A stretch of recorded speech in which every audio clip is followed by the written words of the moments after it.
So the Cowboys held their first press conference leading up to the NFL draft. And let me tell you, it's one of the worst ones that I can remember. In fact, the very worst. It was frustrating. It was defensive at times by the Cowboys. They even took shots at agents. Let's get into it. Let's break down what was said by Jerry and Stephen Jones for the most part on this presser. Let's go.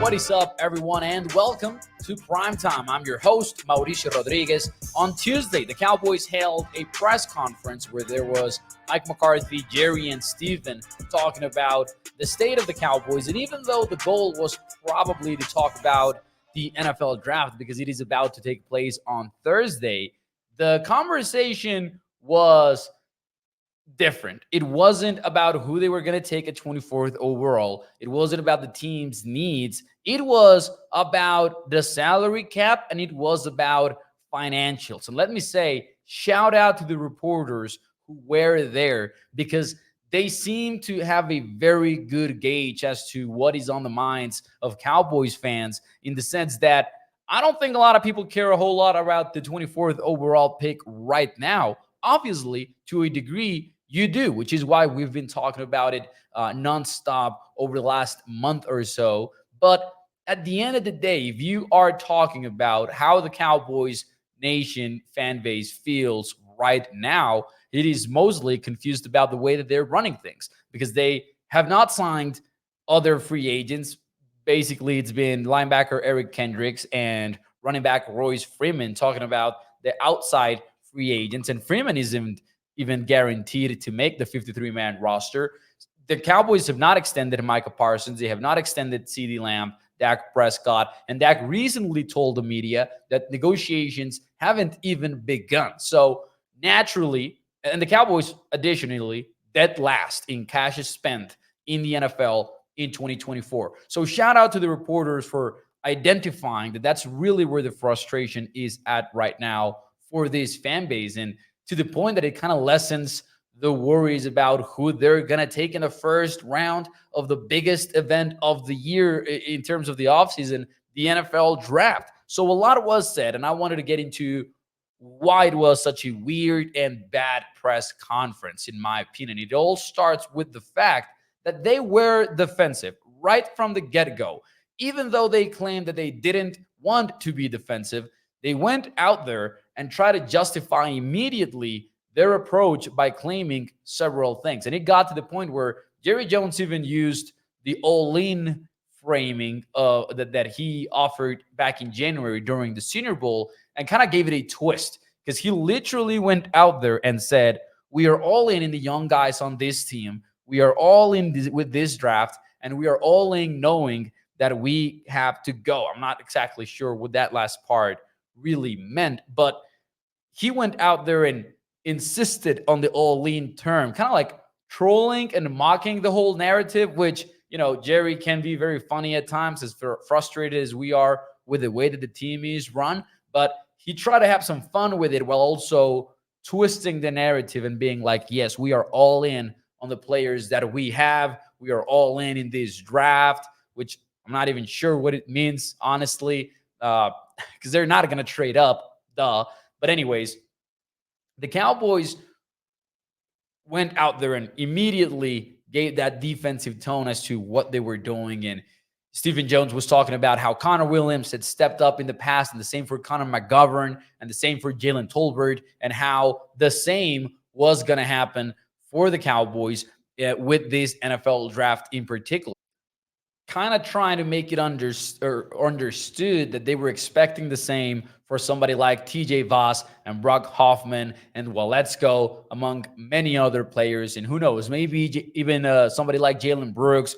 John Stephens was mentioned, the tight end who got injured in the preseason and didn't even get to play in 2024, sadly. In 2023, the Marvin Overshown was also brought up. So the Cowboys were trying to make it seem like, hey, we are intentionally betting on these guys, and that's why we're not spending a lot in free agency.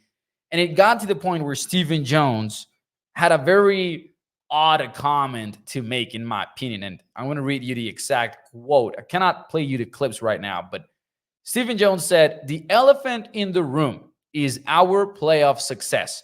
We could win an offseason like we did last year and get an A. And boy, you went and got a Cooks. You went and got Gilmore. You signed some veteran players. Boy, you won the offseason. But guess what? We did not get it done in the playoffs. So until we do that, you could say, well, you signed two or three or made two or three trades or two or three free agents, until we have success in the playoffs.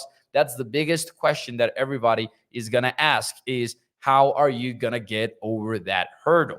And we feel like we can do it with this roster." That was a Stephen Jones quote. Now, let me point out the obvious regarding this statement by Stephen. They cannot act like last year was winning the offseason or was an aggressive attempt at team building, because they didn't go out there and spend big money on a big free agent that was really a impact maker right from the get-go. They didn't pull off a costly trade that involved a day 2 draft pick, a day 1 draft pick. They went out there and used a couple of 5th rounders and a 6th rounder to get Stephon Gilmore and to get Brandon Cooks. Now, do not get me wrong. Those were good quality moves. They were not, however, the kind of aggressive bet that should be enough for you to say, I won the offseason, especially and even less so when you did not get a single starter out of your 2023 draft class. Because Mossy Smith did not start. Neither did Luke Schoonmaker. DeMarvin Overshown, sure, you know what? He got injured. There's nothing they can do about it. Viliami Fehoko was inactive for the entire season, your 4th round pick. And then you get into the later rounds. Eric Scott Jr. was also inactive for the whole year. Deuce Vaughn wasn't really a factor at all. And he rode the bench for a good chunk of the season as well after that San Francisco 49ers game in week 5. So how does that mean winning the offseason in the first place? But I'll go a step further than that. If you are basing your whole strategy for team building with that mentality, if you go, well, I was a little bit aggressive in 2023 and it didn't work out for me, what does that say to you about the last 2 decades? If you're talking about like the salary cap era, what does it say about your draft and develop strategy? Which is a good strategy in theory, but you should complement it with a much more aggressive mindset in free agency.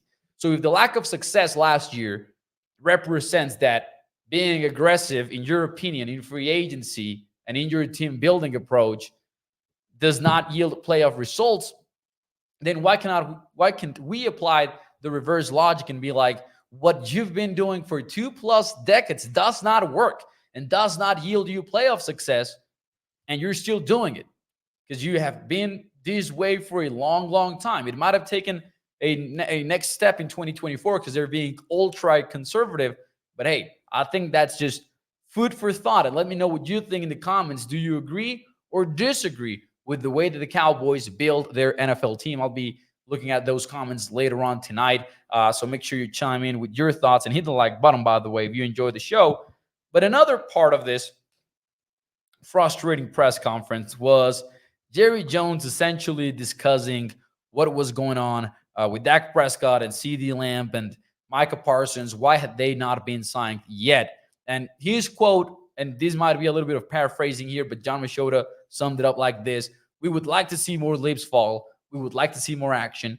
And Jerry talked about option quarterbacking, where you can keep it or you can pitch it, or that there's several ways to go about it, was basically what Jerry was trying to say. And maybe he wants to get ahead and be the first team to get that deal done, like, for example, with the wideouts, that kind of stuff.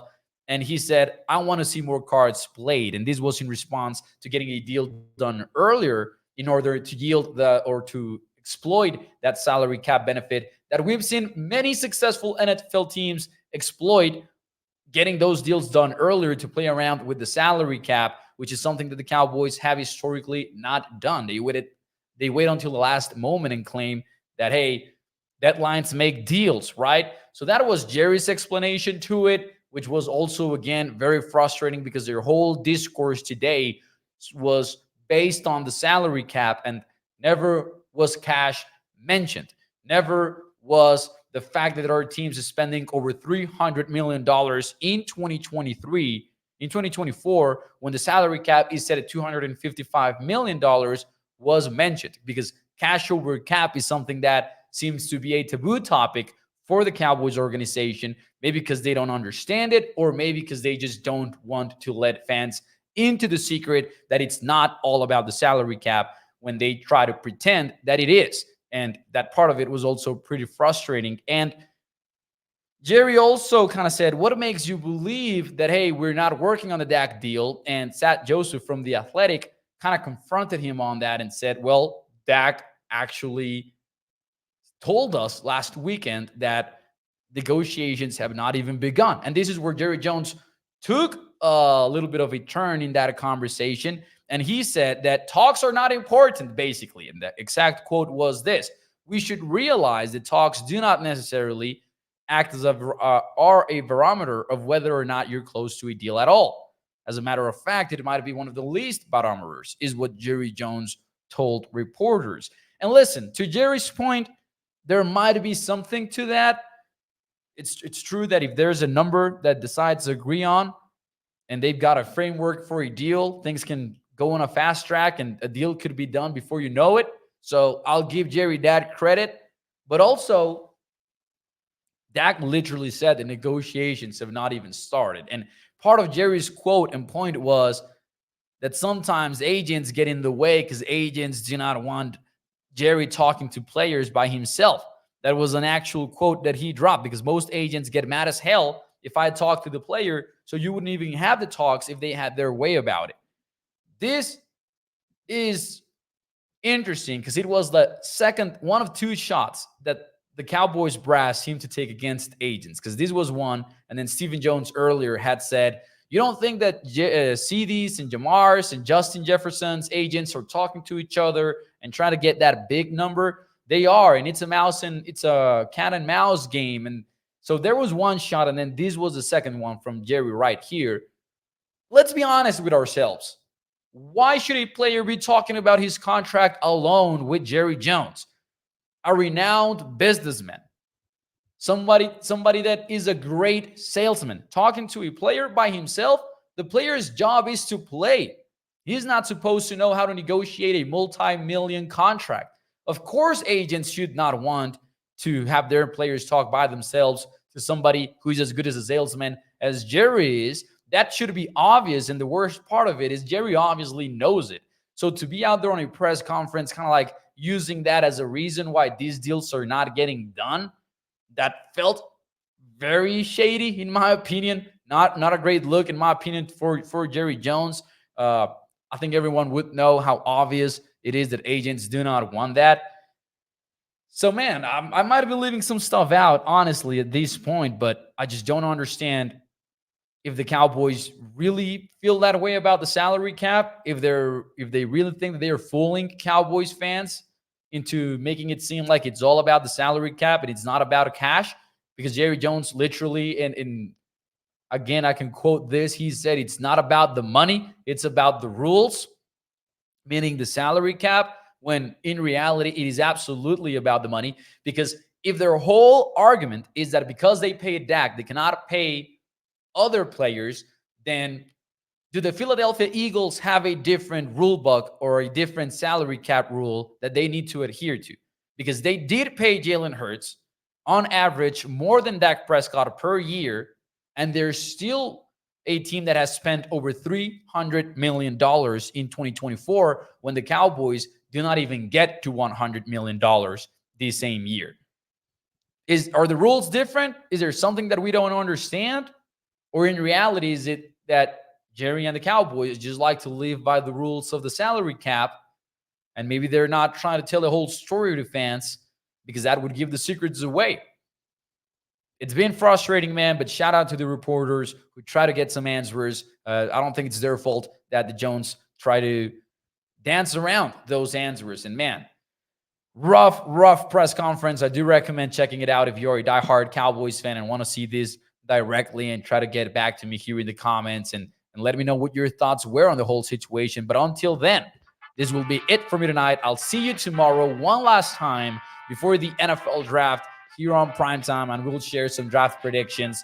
Ladies and gentlemen, hit the like button for me, and I'll see you next time.